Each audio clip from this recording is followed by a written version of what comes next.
हाँ, तो आज का वीडियो पहले ध्यान से सुनना, बहुत ही ज़्यादा इंपॉर्टेंट है।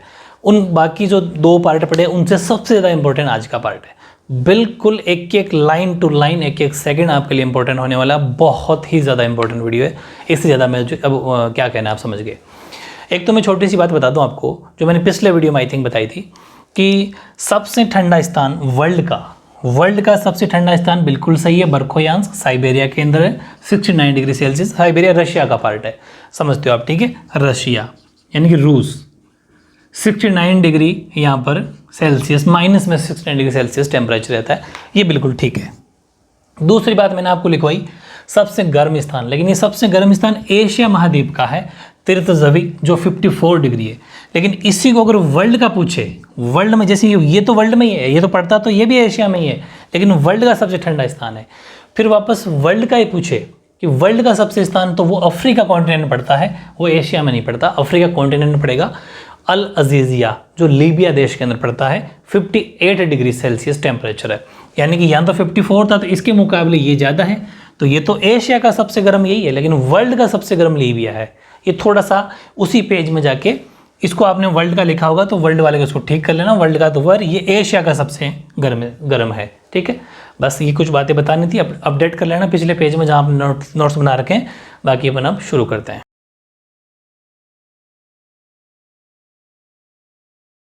हाँ, तो आज की वीडियो की शुरुआत करेंगे बहुत इंपॉर्टेंट क्वेश्चन, और वो क्वेश्चन नंबर 16, ठीक है। वो है कि उत्तरी भारत में अधिक ठंड पड़ने के मुख्य क्या कारण है।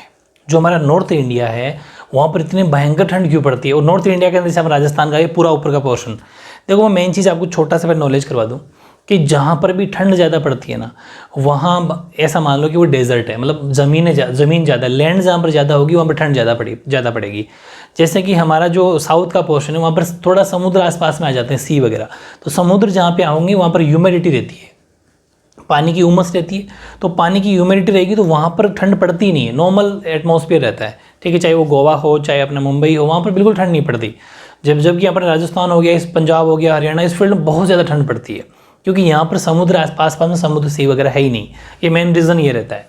और वही आपसे एग्जाम में क्वेश्चन पूछा गया, वो बहुत इंपॉर्टेंट है कि जो हमारा नॉर्थ इंडिया है, what are the main reasons for the excessive cold in north India, क्या कारण है। तो आंसर लिखना है कि उत्तरी भारत में अधिक ठंड पड़ने के मुख्य रूप से 3 कारण हैं, 3 रीजन मेन माने गए हैं कि there are 3 main reasons for the excessive cold in north India. पहला तो यही है कि पंजाब, हरियाणा और राजस्थान जैसे राज्य समुद्र के समकारी प्रभाव से दूर हैं। इस दूर होने की वजह से महाद्वीपीय जलवायु का अनुभव करते हैं। यहाँ सिर्फ महाद्वीपीय जलवायु है, बस क्लाइमेट में रहते हैं, वो समुद्र से हो गए दूर, तो मेन ठंड पड़ने का कारण ये है, ठीक है। यानी states like Punjab, Haryana, Rajasthan being far away from the moderating influence of sea experience, ये देखो ये कंटिनेंटल यहाँ तक पूरा एक ही, वो TL वहीं तक है, क्लाइमेट, ठीक है। मतलब ये महाद्वीपीय क्लाइमेट से का फील ले पाते हैं, समुद्र वाला पानी का कोई फीलिंग यहाँ पर है ही नहीं, पर राजस्थान के अंदर नज़दीक कहीं पानी नहीं है, ठीक है, वो है। दूसरा कारण है the snowfall in the near by Himalayan ranges creates cold were situation, यानी कि निकटवर्ती हिमालय की श्रेणियों में हिमपात के कारण शीतलहर की स्थिति उत्पन्न हो जाती है। अब देखो हिमालय कहाँ पर है, वो हमारे नॉर्थ इंडिया के अंदर ही है भाई, ऊपर पोर्शन में हिमालय है, वहाँ से बर्फ़ पिघलता है। हिमपात का मतलब स्नोफॉल, बर्फ़ पिघलेगा तो फिर वो पानी चलेगा और फिर चलेगी हवाएं, ठीक है। जो साइबेरिया से आने वाली खूब सारी रोकता है, लेकिन हवाएं तो आती है ना, सारी थोड़ी रोक पाता है हिमालय। तो वहाँ से जो हवाई एयर आती है वो पानी के साथ टकरा के बहुत ज़्यादा ठंडी शीतलहर चलाती है। तो वो भी उत्तर नॉर्थ साइड ही रह गया। इस वजह से उत्तर के अंदर फिर वहाँ पर ठंड ज़्यादा पड़ने लग जाती है, पंजाब हो, चाहे हरियाणा हो, चाहे राजस्थान हो, ये कारण हो गया हिमालय वाला भी। तीसरा, around February the cold winds coming from the Caspian sea and Turkmenistan bring cold wave along with frost and fog over the north western part of India. मैं समझाता हूँ। बात की एक तो कैस्पियन सागर की, कैस्पियन सी, एक बात की तुर्कमेनिस्तान की। ये जो 2 हैं, देखो हमारा इंडिया और इंडिया के आप मैप में देखना, वर्ल्ड के मैप में इंडिया के पड़ोसी कौन, पाकिस्तान से बात कर रहा हूँ मैं, ऊपर नॉर्थ में पाकिस्तान के ऊपर अफगानिस्तान, और अफगानिस्तान के ऊपर आपका तुर्कमेनिस्तान है। ये तुर्कमेनिस्तान और इसके तुर्कमेनिस्तान के ऊपर कौन है, वो कैस्पियन सागर है। ये आपको इजीली वर्ल्ड के मैप में मिल जाएगा। आप एटलस, मैंने कह दिया था, आई थिंक सबने एटलस ले रखा होगा, तो उस एटलस में आप टिक मार्क कर सकते हो। तो ये इस वजह से वहाँ जो कैस्पियन सागर, जो ऊपर मैंने अभी बताया आपको, अफगानिस्तान के ऊपर तुर्कमेनिस्तान और वहीं कैस्पियन सागर, इन दोनों से ठंडी हवाएं चलती है बहुत ज़्यादा। इस वजह से भी इस पूरे इलाके के अंदर ठंड रहती है। तो 3 मेन कारण याद हो जाएंगे ना, यानी कि फरवरी के आसपास की बात है ये। फरवरी के आसपास कैस्पियन सागर और तुर्कमेनिस्तान की ठंडी पवनें उत्तरी भारत में शीतलहर ला देती है। और ये नोटिस भी क्या होगा, फरवरी के अंदर शीतलहर चलती है। अभी जैसे फरवरी चल रही है तो अभी नॉर्थ इंडिया के अंदर शीतलहर चलती है, ठंडी हवाएं वो फरवरी के अंदर ही चलती है, ठीक है। ऐसे अवसरों पर देश के उत्तरी पश्चिमी भागों में पाला व कोहरा भी पड़ जाता है कभी कभी, ठीक है, फॉग। तो ये सब कारण है, जैसे फसलों का नुकसान होता है बहुत ज़्यादा पाला पड़ने से, कोहरा वगैरह पड़ने से, फॉग से। तो ये सब कारण है। कारण क्या हो जाएंगे, एग्जाम में क्वेश्चन आ सकता है, जैसे छोटा क्वेश्चन आ जाए कि जो भारत का उत्तरी भारत जो है, नॉर्थ इंडिया जो है, उसमें शीतलहर चलने का या फिर कोहरा या फिर फॉग बोल दो, चाहे वेस्टर्न पार्ट में, पश्चिम भाग में आने का क्या कारण है। तो आपको लिखना है कि कैस्पियन सी यानी कैस्पियन सागर और तुर्कमेनिस्तान से आने वाली ठंडी हवाओं की वजह से, ठीक है। तो ऐसे क्वेश्चन अगर 1 मार्क्स में बीच बन जाए तो इजीली आप मतलब याद इतना अच्छा करो कि क्वेश्चन कहीं से ही बने, आपको रेडी रहना है। अब एक बहुत बड़ा क्वेश्चन है जो आपकी बुक का क्वेश्चन नंबर 3 है ना, उसका सेकंड पार्ट है। जो पीछे वाला क्वेश्चन उसका सेकंड पार्ट है ये, कि भारतीय मौसम विज्ञान विभाग के अनुसार भारत में कितने स्पष्ट मौसम पाए जाते हैं, किसी एक मौसम की दशाओं की सविस्तार व्याख्या कीजिए। देखो अभी अपन, हालांकि मौसम वैज्ञानिकों ने इसके 4 विभाग बताए हैं, 4 ऋतु में बताइए। एग्जाम में पूछा है किसी एक पर, लेकिन अपन चारों पढ़ेंगे। मैंने इस बॉक्स में बंद करने का रीज़न ये है कि अभी जैसे शीत ऋतु पढ़ लेंगे, आप एग्जाम में तो चलो शीत ऋतु लिख के आ जाना, किसी एक का लिख के आ जाना, लेकिन अपन को पढ़ना चारों है, इसलिए ये 17वां क्वेश्चन हो जाएगा। बाकी 3 क्वेश्चन बनाएंगे वो तीनों ऋतुओं पर ही होंगे, ठीक है ना, वो ध्यान रखना। वापस समझा देता हूँ कि भारतीय मौसम विज्ञान ने 4 ऋतुएं बताइए, मेट्रोलॉजिस्ट ने कितने सीजन बताइए, 4 सीजन। क्वेश्चन में पूछा है कोई एक सीजन का, तो अभी अपन शीत ऋतु की बात करेंगे इस क्वेश्चन में। तो बाकी तीनों ग्रीष्म हो चाहे दक्षिण पश्चिम मानसून वालों, सारी तीनों की तीनों और बची हुई 3 क्वेश्चन अलग अलग बनाएंगे, वो भी इसी का पार्ट हो सकता है, समझ गए ना आप। वो अपन अलग क्वेश्चन बनाएंगे, लेकिन ध्यान ये रखना है 4 ऋतुएं बताइए, ठीक है। यानी क्वेश्चन है कि how many distinct seasons are found in India as per the India meteorological department, discuss the weather conditions associated with any one season in detail. हालांकि मैं एक काम करता हूं कि अभी जैसे अपन ने 1 का नाम लिख लिया और इसको डिटेल में पढ़ लिया, चारों के नाम आपको लिखा देता हूं, ठीक है, क्योंकि 1 मार्क्स में क्वेश्चन यहाँ से आ सकता है सिर्फ इतना ही कि जो मेट्रोलॉजिकल डिपार्टमेंट है, जो मौसम विज्ञान विभाग है, उसने हमारे ऋतुओं को, भारत के सीजन को कितने भागों में बांटा है। तो उन चारों के नाम देख लेते हैं एक बार, ठीक है। हाँ, तो मैं एक चार्ट बना देता हूँ आपको, ठीक है, उसको बिल्कुल ईजिली याद कर लेना, बहुत इंपॉर्टेंट है ये, ठीक है। अकॉर्डिंग टू, अलग से लिख लिया करो, बॉक्स बंद करके लिख लिया करो, अकॉर्डिंग टू मेटेरोलॉजिकल डिपार्टमेंट, ठीक है, यानी कि मौसम विभाग के अनुसार, मौसम विभाग के अनुसार कितने ऋतुएं हैं, ठीक है। क्या पढ़ रहे हैं अपन, सीजन्स। सीजन्स का मतलब ऋतुएं, ये समझना आप। मौसम विभाग हो सकता है अलग से 1 मार्क्स में क्वेश्चन आ जाता है, ये 1 या क्या 2 मार्क्स के लेवल का है। तो 4 ऋतुएं बताई गई है, ठीक है। फर्स्ट की बात करता हूं मैं, ग्रीष्म, शीत मान लो, चलो शीत के अकॉर्डिंग चल लेते तो शीत ऋतु, ठीक है, यानी कि विंटर सीजन। और टाइम पीरियड भी लिखा रहा हूं, हालांकि टाइम पीरियड आपकी बुक में स्पेशली नहीं है, लेकिन आपको याद करना है। विंटर सीजन स्टार्ट होती है दिसंबर से लेके दिसंबर टू अपन ले लेते हैं फरवरी, ठीक है। दिसंबर, जनवरी, फरवरी, 3 महीने हो गए, ठीक है, दिसंबर टू फेब हो गया। और फिर सेकंड आपकी आती है ग्रीष्म ऋतु, ठीक है, यानी कि समर सीजन की मैं अगर बात करूं तो फरवरी तक तो ये थी कि इसको माना जाता है मार्च से, मार्च, अप्रैल और मई तक माना जाता है, ठीक है। ये होगी ग्रीष्म ऋतु। तीसरी है दक्षिणी पश्चिमी मानसून ऋतु, ठीक है, दक्षिणी पश्चिमी मानसून ऋतु, यानी कि साउथ वेस्ट मानसून सीजन, ठीक है। ये हो जाएगी दक्षिणी पश्चिमी मानसून ऋतु, और इसका टाइम पीरियड हो जाएगा जून से लेके जून, जुलाई, अगस्त, अगस्त तक इसका टाइम पीरियड हो जाएगा। ठीक है। नंबर 4 है मानसून निवर्तन की ऋतु, मतलब मानसून के जाने की ऋतु, मॉनसून रिट्रीटिंग सीजन, यानी कि इसका टाइम पीरियड हो जाएगा अगस्त तक। ये हो गया तो सितंबर से लेके सितंबर टू नवंबर तक 3 महीने ये हो गए। दिसंबर, जनवरी, फरवरी, मार्च, अप्रैल, मई, जून, जुलाई, अगस्त, सितंबर, अक्टूबर, नवंबर। ठीक है। वापस ये रूटीन देखो, नवंबर में ये खत्म हो गई, वापस दिसंबर से स्टार्ट हो जाएगी। तो ये चार्ट आपको याद होना चाहिए, बहुत इंपॉर्टेंट है। हमारे मेट्रोलॉजिकल डिपार्टमेंट जो है, हमारा मौसम विज्ञान का विभाग जो मान लो, मौसम विभाग के अनुसार 4 ऋतुएं हैं और इन चारों का वर्गीकरण आपने समझ लिया। हालांकि आपके जो इस क्वेश्चन के अंदर ये कहा कि किसी एक का वर्णन करो, लेकिन अपन चारों के 4 क्वेश्चन की तरीके से पढ़ेंगे। ठीक है। आपको चारों को ही पढ़ना है, क्योंकि एग्जाम में अलग अलग पूछी जा सकती है। कोई एक का डिस्क्राइब पूछ सकते हैं, वर्णन आपसे पूछ सकते हैं, इसलिए चारों बहुत डिटेल में करने वाले हैं। बहुत अच्छे से आपको इसको समझते हुए चलना है। हालांकि जो ये दोनों है ना, नंबर 3 और नंबर 4, इनकी कुछ ब्रांचेस भी है, कुछ शाखाएं भी पढ़ेंगे अपन।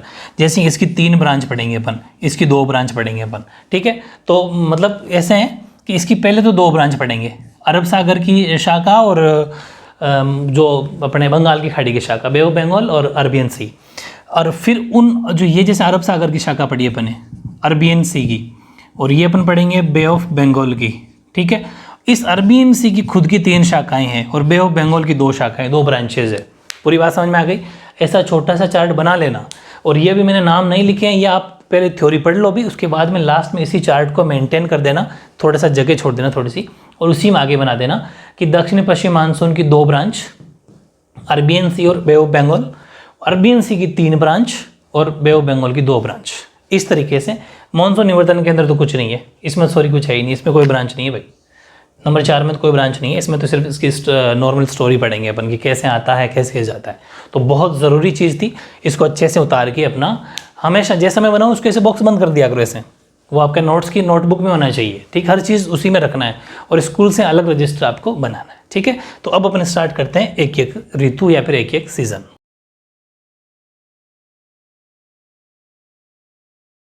ठीक है। तो ये चारों नाम आपको लिखना है जब 1 मार्क्स का क्वेश्चन आए तब। ठीक है ना। अब वापस अपन बात करते हैं, the meteorological recognise the following 4 seasons. Number 1 अपन लेते हैं द कोल्ड वेदर सीजन। ठीक है, यानी कि शीत ऋतु। उसमें पहला पॉइंट, शीत ऋतु में पहला तापमान, दूसरा वायुदाब पवन, ऐसे 3-4 पॉइंट है इसके।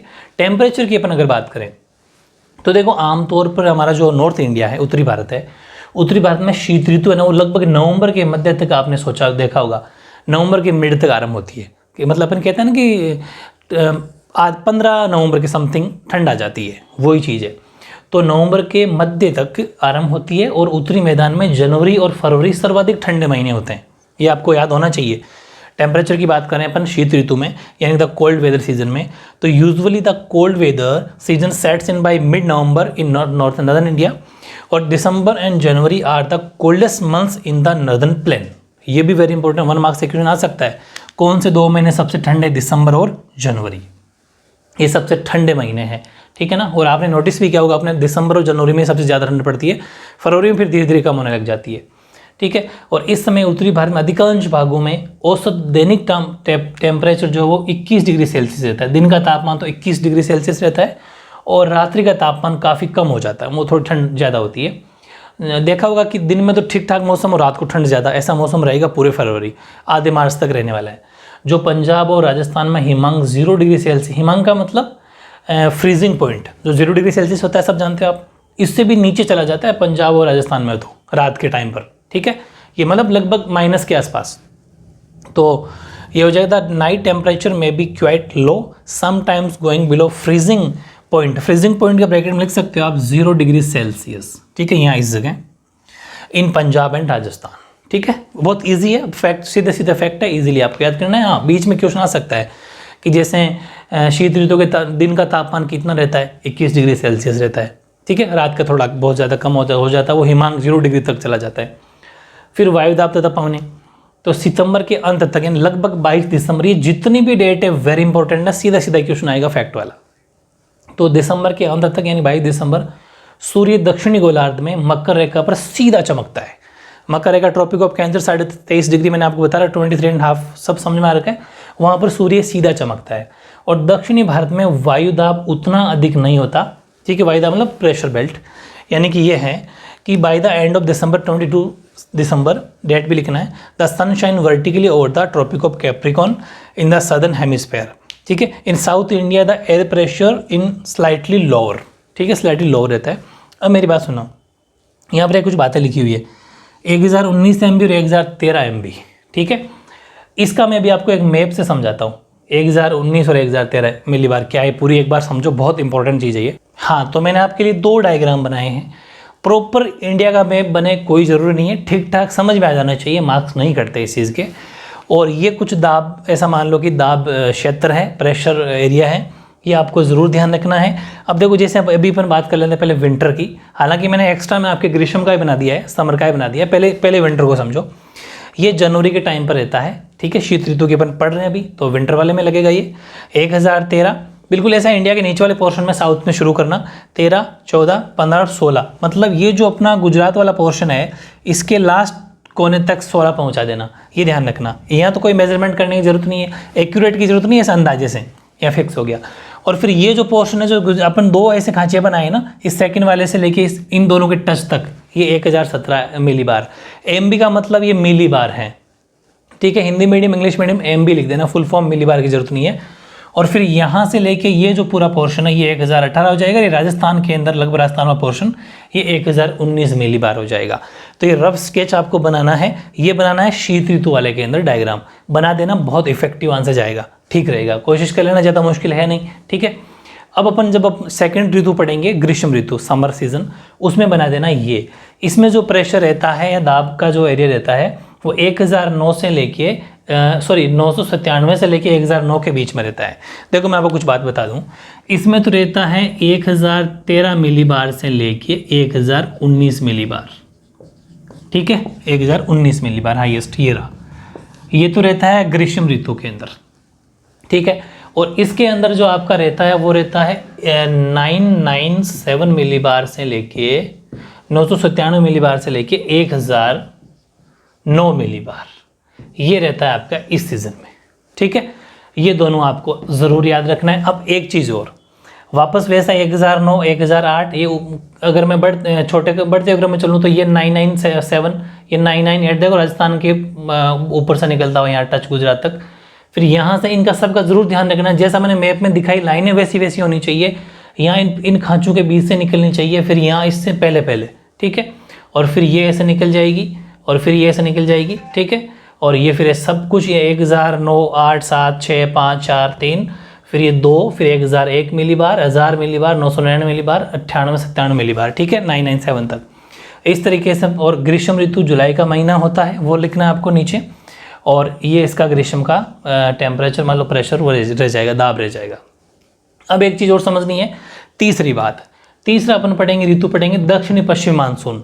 तो दक्षिणी पश्चिमी मानसून के साउथ वेस्ट मानसून, उसमें भी यही डायग्राम है, उसमें भी सेम टू सेम 997 मिलीबार से लेके 1009 मिलीबार तक रहता है। फिर सुन लो, चारों ऋतुओं में फर्स्ट में ये डायग्राम बनाना है प्रेशर में, सेकंड में ये बनाना है, थर्ड में भी यही बनाना है क्योंकि सेम ही प्रेशर रहता है 997 से लेके 1009 तक, ठीक है। और चौथी सीजन है मानसून निवर्तन की, रिटर्निंग मानसून, उसमें कोई ऐसा डायग्राम नहीं बनाना, उसमें तो सीधी थ्योरी है कैसे कैसे मानसून जाता है, क्योंकि फिर वो निम्नदाब पेटियाँ होने की वजह से ऑलमोस्ट फिर वो खत्म हो जाता है। तो चौथे में तो डायग्राम है नहीं, तीसरी ऋतु के अंदर डायग्राम है जो यही वापस बनाना है। मेरी बात पूरी स्टोरी समझ गए ना आप, ठीक है। अब अपन वापस चलते हैं थ्योरी पर। तो ये आपने देख लिया, ये चीज़ें बहुत ज़रूरी है, 1013, 1017, 1019 MB वाली चीज़ें, मतलब MB मतलब मिलीबार, ये बहुत इंपॉर्टेंट थी, वो आपको समझना बहुत ज़रूरी था। डायग्राम आप साइड में ये वाला जो मैं आपको बनवाया वो कहीं पर बना देना, ठीक है।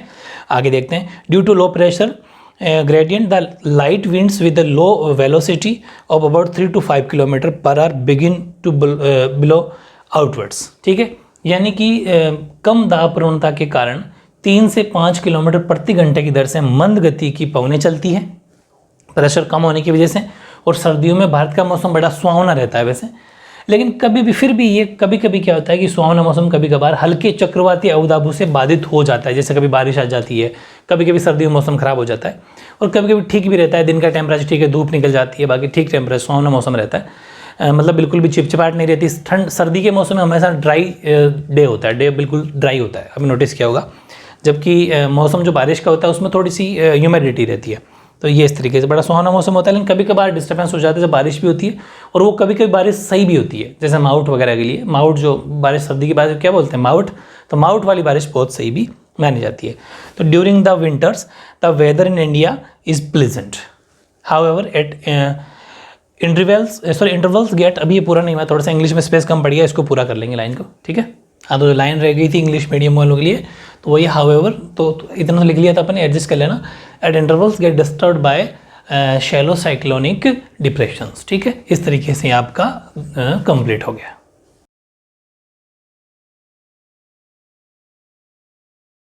हाँ, अब देखो इसका तीसरा पॉइंट, और वो है वर्षा, यानी कि रेनफॉल।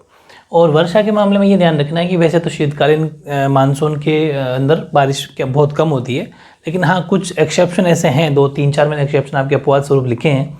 इन 3-4 में से आप कोई 1 या 2 भी लिख दोगे तो भी इसका आंसर बिल्कुल सही बन जाएगा।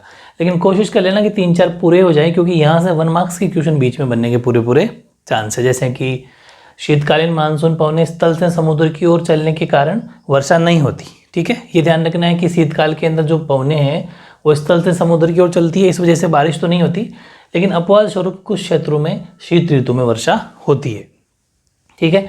यानी कि रेनफॉल की अगर अपन बात करें तो winter monsoon do not cause rainfall as they move from land to sea, however there are some exception to it. वो कौन कौन से एक्सेप्शन है, वो अपने 4 एक्सेप्शन लिखे हैं, ठीक है। जैसा कि पहला है कि उत्तरी पश्चिमी भारत में भूमध्य सागर से आने वाले कुछ क्षीण शीतोष्ण कटिबंधीय चक्रवात पंजाब, हरियाणा, दिल्ली तथा पश्चिमी उत्तर प्रदेश में कुछ वर्षा करते हैं, ठीक है, जिसको अपन मावट के नाम से भी जानते हो, आपको पता ही, जो सर्दी में होने वाली बारिश है। तो ये इस पॉइंट को आप ज़रूर लिख देना, क्योंकि इसमें स्टेट के नाम भी है, पंजाब, हरियाणा, दिल्ली और पश्चिमी उत्तर प्रदेश, इसमें कुछ जगह बारिश हो जाती है। तभी यहाँ पर आप नोटिस करना खेती अच्छी होती है। यानी कि in north western India some weak temperature cyclones from the Mediterranean sea cause rainfall in Punjab, Haryana, Delhi and western Uttar Pradesh, ठीक है। और सेकंड पॉइंट है कि कभी कभी देश के मध्य भागों में भी हो जाती है, जैसे कि मध्य भागों में, दक्षिण प्रायद्वीप में, उत्तरी भागों में भी कुछ शीतकालीन वर्षा हो जाती है। इस पॉइंट को चाहो तो स्किप कर सकते हो, है ना, सेकंड को स्किप कर सकते हो, लेकिन फिर भी अगर याद हो जाए तो लिख देना, वरना इसको भी स्किप किया जा सकता है, क्योंकि वर्डिंग के अकॉर्डिंग और भी आंसर वैसे खूब बड़ा हो जाएगा ये। Central parts of India and northern parts of southern peninsula also get winter rainfall occasionally. यहाँ पर भी कभी कभी, ओकेजनली मतलब कभी कभी यहाँ पर भी बारिश हो जाती है। हाँ, ये वापस तीसरा पॉइंट आपको जरूर लिखना है, जाड़े के महीनों में। जाड़े के महीनों का मतलब हो गया ठंड के महीने। तो जाड़े के महीनों में भारत का जो उत्तरी पूर्वी भाग है, जैसे कि अरुणाचल प्रदेश और असम, ठीक है, उत्तरी पूर्वी भाग में स्थित अरुणाचल प्रदेश तथा असम में 25 से 50 मिलीमीटर तक वर्षा हो जाती है। इस पॉइंट को आपको ज़रूर लिखना है, ठीक है। तो मतलब अपन वो पॉइंट पढ़ रहे हैं कि वैसे तो सर्दी के अंदर जो पवने हैं वो स्थल से समुद्र की ओर चलती है, लेकिन लैंड से सी की ओर चलती है, लेकिन फिर भी कहीं कहीं पर बारिश हो जाती है, क्योंकि लैंड से सी की चलने की वजह से बारिश नहीं होती, लेकिन हाँ कहीं कहीं अपवाद स्वरूप हो जाती है। तो कोई 2 या 3, जैसे कि तीसरा पॉइंट भी ठीक है, ये 3 पॉइंट तो आपको ज़रूर 3 अपवाद स्वरूप बातें लिख देनी है, ठीक है। यानी कि Arunachal Pradesh and Assam in the north eastern part of India also have range between 25 mm and 50 mm during these winter months. इन महीनों में 25 से 50 mm तक बारिश यहाँ पर असम और आपके अरुणाचल प्रदेश के अंदर हो जाती है। फिर इसका जो चौथा पॉइंट है वो है उत्तर पूर्वी मानसून। अपने पढ़ा दक्षिण पूर्वी मानसून, दक्षिण पश्चिम मानसून, जो भी आगे पढ़ेंगे, हालांकि मैं इसके बारे में थोड़ा सा बता चुका, और ये है उत्तर पूर्वी मानसून। तो उत्तर पूर्वी मानसून पवने अक्टूबर से नवंबर के बीच बंगाल की खाड़ी को पार करते समय थोड़ी सी मॉइस्ट यानी कि नमी ग्रहण कर लेती है, और तमिलनाडु, दक्षिण आंध्र प्रदेश, दक्षिण पूर्वी कर्नाटक और दक्षिण पूर्वी केरल में वर्षा करती हैं। ये आपको ज़रूर ध्यान रखना है। टाइम में अक्टूबर से नवंबर के बीच में बंगाल की खाड़ी को पार करते समय नमी ग्रहण कर लेती है। तो कौन सी पवने? उत्तरी पूर्वी मानसून पवने, जिनके बारे में अपन थोड़ा बहुत पढ़ चुके। तमिलनाडु, दक्षिण आंध्र प्रदेश, दक्षिण पूर्वी कर्नाटक और दक्षिण पूर्वी केरल में झंझावती बारिश करती है, वर्षा करती है, बात एक ही है।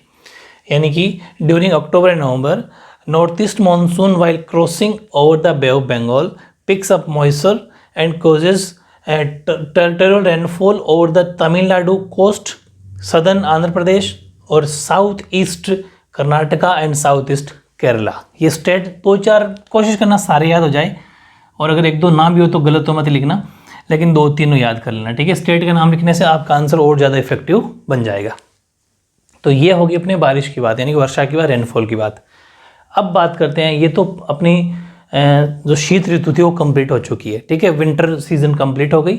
अब अपन बात करेंगे इसके सेकंड पॉइंट की। हालांकि मैंने कहा था कि मैं अलग क्वेश्चन बनाऊंगा, अलग की जरूरत नहीं है, इसी में लिख लेते हैं, क्योंकि वैसे भी एग्जाम के अंदर चारों सीजन एक साथ नहीं पूछेगा। और अगर चारों सीजन एक साथ पूछ ले कि मेट्रोलॉजिकल के अकॉर्डिंग, यानी कि मौसम विभाग के अकॉर्डिंग पूरा का पूरा आपका जो है जो चारों ऋतुओं का वर्णन कीजिए, अगर चारों सीजन का आपसे डिस्क्राइब पूछे तो उस टाइम पर आपको इन सब को थोड़ा थोड़ा छोटा छोटा कर देना है। चारों लिखोगे तो फिर बहुत बड़ा आंसर बन जाएगा। इसलिए करना क्या है कि जैसे वर्षा की बात करोगे तो सिर्फ 2-3 लाइन लिख दी मेन वाली, बनाई कोई सा इनमें से एक पॉइंट लिख देना। हर चीज थोड़ा थोड़ा 2-2 लाइन लिख के पॉइंट सारे टच करना है, लेकिन कम लिखना है, ये ध्यान रखना। और वैसे भी एक सीजन के बारे में पूछेगा मोस्टली, तो फिर कोई दिक्कत नहीं है। अब हम बात करते हैं ग्रीष्म ऋतु की, ठीक है। तापमान, ग्रीष्म ऋतु वही वापस फर्स्ट पॉइंट, तापमान उसमें था शीत में यानी कि विंटर में, और वही वापस आपके समर में रहेगा यानी कि टेम्परेचर, तापमान। तापमान की बात की जाए गर्मी के अंदर, तो मार्च में सूर्य के कर्क रेखा की ओर आभासी बढ़त के साथ ही उत्तरी भारत में तापमान बढ़ने लगता है। अभी आप नोटिस कर सकते हो फरवरी का महीना चल रहा है, तो मार्च के लगभग, मार्च में गर्मी स्टार्ट हो जाएगी। वैसे फेब के आधी फरवरी के बाद में स्टार्ट हो जाती है, लेकिन मार्च से सूर्य कर्क रेखा की ओर आभासी, मतलब वो अपनी इस तरफ बढ़ता है, कर्क रेखा की ओर बढ़ता है, यानी कि ट्रॉपिक ऑफ कैंसर की तरफ बढ़ता है। तो उसके बाद में टेम्परेचर जो नॉर्थ इंडिया उसके अंदर बढ़ने लग जाता है, ठीक है। यानी कि अगर अपन द हॉट वेदर सीजन में फर्स्ट पॉइंट टेम्परेचर लें, तो with the apparent northward movement of the sun towards the tropic of cancer in March, temperature start rising in north India, ठीक है, स्टार्ट हो जाता है। फिर अपन बात करते हैं अप्रैल मई की, तो अप्रैल मई व जून, इसमें उत्तरी भारत में स्पष्ट रूप से ग्रीष्म ऋतु आ जाती है। ये भी जरूर याद रखना, हो सकता है कोई 1 मार्क्स में क्वेश्चन आ जाए, वैसे 1 मार्क्स में क्वेश्चन बना भी दूंगा मैं, कि अप्रैल मई व जून ये वो महीने हैं जो भारत के अंदर, उत्तरी भारत के अंदर, नॉर्थ इंडिया के अंदर स्पष्ट ग्रीष्म ऋतु ला देते हैं। या फिर ऐसा मान लो कि इन महीनों में कंप्लीट ग्रीष्म ऋतु या फिर समर सीजन आ जाता है, ठीक है। कौन से महीने? अप्रैल मई और जून। और मार्च के महीने में सूर्य के जो कर्क रेखा है बिल्कुल ऐसा मान लो कि लंबवत चमकती है, या फिर सूर्य लंबवत आ जाता है, यानी कि उसके नज़दीक आ जाता है, इस वजह से गर्मी स्टार्ट हो जाती है। और भारत के अधिकांश भागों में तापमान इस टाइम पर कितना बन जाता है? लगभग 30 डिग्री सेल्सियस से 32 डिग्री सेल्सियस तक पाया जाता है। ये 2 बातें आपको ज़रूर ध्यान रखनी है। यानी कि एक तो महीने कि April May and June are the months of summer in north India, ठीक है। और in most parts of India temperatures recorded are between 30 degree Celsius to 32 degree Celsius. 30 से 32 डिग्री सेल्सियस इस टाइम पर हमारे नॉर्थ इंडिया के अंदर या फिर अधिकांश भारत के अंदर टेम्परेचर हो जाता है, ठीक है, लगभग। ये भी आपको ध्यान रखना था। ग्रीष्म ऋतु का फर्स्ट पॉइंट तापमान कंप्लीट। अब इसका सेकंड पॉइंट है वायुदाब और पवने, यानी कि प्रेशर एंड विंड्स। तो इसकी अपन अगर बात करें तो देश के आधे उत्तरी भाग में ग्रीष्म ऋतु में अधिक गर्मी और गिरता हुआ वायुदाब पाया जाता है, ठीक है। ये वायुदाब प्रेशर बेल्ट अपन ने पढ़ लिया था डायग्राम में, तो वो चीज़ आपको समझ में आ गई होगी। The summer months are a period of excessive heat and falling air pressure in the northern half of the country, ठीक है। 1 लाइन ईजी है। तो इसके बाद में सेकंड है उत्तर पश्चिम में अंतः उष्णकटिबंधीय अभिसरण क्षेत्र के केंद्र में दोपहर के बाद में लू, ये भी सुना होगा, दोपहर के बाद में बहुत गर्म हवा चलती है, जिसको अपन लू, स्थानीय शब्द है ये, लू के नाम से विख्यात शुष्क एवं तप्त हवाएं चलती हैं, जो कई बार आधी रात तक भी चलती है, ठीक है। यानी कि the summer months are a period, ये तो हो गया अपना। इसके बाद अपन बात करते हैं इसकी, हाँ, in the heat of the ITCZ, halt of ITCZ। देखो ITCZ बोल दो, इंग्लिश में ITCZ लिखा हुआ है, चाहे हिंदी में पूरा नाम लिखा हुआ है, तो हिंदी मीडियम वाले भी इसका पूरा नाम अधूरा लिख सकते हो, बोले ITCZ, अंतः उष्णकटिबंधीय अभिसरण क्षेत्र, ठीक है। मैंने आपको ITCZ के बारे में पूरा फुल एक्सप्लेन कर रखा है, तो वही ITCZ है। और मैंने कहा था कि ITCZ गर्मी के अंदर ऊपर, सर्दी के अंदर नीचे, वो पूरा डायग्राम के समय बताया था कहाँ कहाँ खिसक जाती है, 25 से 30 डिग्री समथिंग, तो वो चीज़ वही है। कि the high season in the north west the dry and hot winds known as loo, ठीक है, इंग्लिश में भी LOO लू, ये लू ब्लो इन द आफ्टरनून, जो दोपहर में चलती है, कभी कभी दोपहर से शुरू होती है कि आधी रात तक भी चल जाती है। तो and very often they continue to well into midnight, ठीक है, मिड नाइट तक भी वो लू कभी कभार चल जाती है। तो ये तो ईजी वर्ड है, सुना हुआ भी होगा आपको। लू तो बिल्कुल ड्राई, सूखी और बहुत तेज़ यानी कि तप्त ये पौने होती है, ठीक है, ये इजी हो गया अपना। इसके बाद में अपन बात करें तो मई में शाम के समय पंजाब, हरियाणा और पूर्वी राजस्थान, ध्यान रखना मई का महीना है, ये फैक्ट जरूर डालना आंसर में। मई में शाम के समय पंजाब, हरियाणा और पूर्वी राजस्थान और उत्तर प्रदेश में धूल भरी आंधियाँ चलती है, ठीक है, आंधियाँ चलने का भी एक आम बात है। जैसे राजस्थान की, पूर्वी राजस्थान की अगर बात करें तो राजस्थान मोस्टली श्रीगंगानगर वगैरह में इनमें बहुत ज़्यादा धूल भरी आंधियाँ चलती है। तो ये चीज़ें भी वेरी इंपॉर्टेंट है, ये भी आपको फैक्ट जरूर डालना है। एक तो मई का महीना है और स्टेट कौन कौन से, पंजाब, हरियाणा, राजस्थान और यूपी, ठीक है। ये राजस्थान में पूरा लिखना चाहते हो तो पूर्वी राजस्थान, ये ध्यान रखना। Dust storms in the evening are very common during May in Punjab, Haryana, eastern Rajasthan and Uttar Pradesh, ठीक है। तो ईजी, आई थिंक सारे पॉइंट बिल्कुल ईजी से याद हो जाएंगे। फिर तीसरा इसका है ग्रीष्म, ये सबसे इंपॉर्टेंट है, ये सबसे इंपॉर्टेंट है, आज के पूरे वीडियो का सबसे इंपॉर्टेंट है ये। ग्रीष्म ऋतु में आने वाले कुछ प्रसिद्ध स्थानीय तूफान। अब एक चीज़ ये ध्यान रखना, अभी ये ग्रीष्म ऋतु में आने वाली, इसलिए अपन को इसके साथ पढ़ना पड़ रहा है, वरना ये जितने भी 4 पॉइंट है ये अपन पढ़ेंगे, चाहे वैशाखी काल हो, चाहे आम्र वर्षा हो, है ना, ये तीनों चारों 4 है टोटल, ये चारों 4 क्वेश्चन पूछ सकते हैं आपसे 1 मार्क्स में या फिर 2 मार्क्स में, इसलिए यहाँ वेरी इंपॉर्टेंट लगा लेना। और इन चारों को बिल्कुल line to line, word to word आपको याद करना है, इसमें कोई बिल्कुल एक लाइन भी नहीं स्किप कर सकते आप, ठीक है, क्योंकि ये अलग से पूछा जाएगा और गया भी है पूछा, ठीक है। फर्स्ट है आम्र वर्षा, ठीक है, यानी कि कुछ अपन बात कर रहे हैं some famous local storms of hot weather season, जिसके अंदर अपन पहली बात कर रहे हैं मैंगो शावर, ठीक है। जैसा कि नाम से ही पता चल रहा है, मैंगो शावर का मतलब आम्र वर्षा, जो आम को पकाने में हेल्प करते हैं, ठीक है, इसलिए आम्र वर्षा ये आम्र वर्षा के नाम से जानी जाती है। और ये कहाँ पर है, केरल और कर्नाटक जो है ना, वहाँ पर ये बारिश होती है, ठीक है। तो बात कर ले थोड़ी इसके अंदर कि ग्रीष्म ऋतु के खत्म होते होते, जैसे ग्रीष्म ऋतु खत्म होती है, उसके खत्म होते होते पूर्व मानसून बौछारें पड़ने लग जाती है, जो केरल व तटीय कर्नाटक में ये एक आम बात है। मतलब वहाँ पर हाँ, ये बूंदें गिरती है, पर ऐसा मान लो कि वहाँ पर ये बारिश होती है केरल और कर्नाटक में। और स्थानीय तौर पर इस तूफानी वर्षा को आम्र वर्षा कहा जाता है, क्योंकि ये तूफानी मतलब तेज़ हवाओं के साथ में बारिश होती है, जो लेकिन उनके लिए बहुत हेल्पफुल रहती है, क्योंकि वहाँ पर आम की खेती होती है और आम को पकाने में ये हेल्प करती है, इसलिए वहाँ एक मतलब कि आम को पकाने की वजह से वहाँ के लोग इसको आम्र वर्षा के नाम से जाने जाते हैं। हालांकि इसके 2-3 नाम और है, मैं आपको लिखवा देता हूँ, अभी यहाँ जगह नहीं है, एक बार इसके बाद में लिखवा दूंगा, क्योंकि ये आमों को जल्दी पकने में सहायता देती है, इसलिए इसका नाम क्या हो गया, आम्र वर्षा। ध्यान ये रखना है। पहली बात तो ये ग्रीष्म ऋतु के खत्म होने के बाद में कहाँ पर, कर्नाटक और केरल के अंदर, और स्थानीय शब्द है वहाँ पर आम्र वर्षा और आम को पकाने के लिए होने वाली बारिश। बस ऐसा इस कॉमन याद कर लोगे तो ईजी हो जाएगा। यानी कि towards the end of summer there are pre monsoon shower which are a common phenomena in Kerala and coastal areas of Karnataka. Locally they are known as mango showers since they help in the early, ये जगह कम पड़ गई तो मैं ये लिख देता हूँ, रिपनिंग ऑफ मैंगोज, ठीक है, रिपनिंग ऑफ मैंगोज। इसके बाद में अर्ली के बाद में लिख देना रिपनिंग ऑफ मैंगोज, यानी मैंगो आम को पकाने के लिए, ठीक है। तो अब मैं आपको क्या लिखूंगा कि इसके बाद में 3 बातें लिखाऊंगा, लेकिन उससे पहले 1-2 आपको थोड़ा फैक्ट जोड़ देता हूँ, कुछ करंट की बातें, कि जो आम्र वर्षा है, आम्र वर्षा को और किन किन नामों से जाना जाता है और कहाँ कहाँ किस किस नाम से जाना जाता है, वो आपको साइड में कहीं लिखिए, बॉक्स बना के बंद कर देना, ठीक है। भले इसके आंसर मत लिखना, वो आपके लिए है करंट को मतलब थोड़ा सा जोड़ने के लिए, ठीक है, ये बात।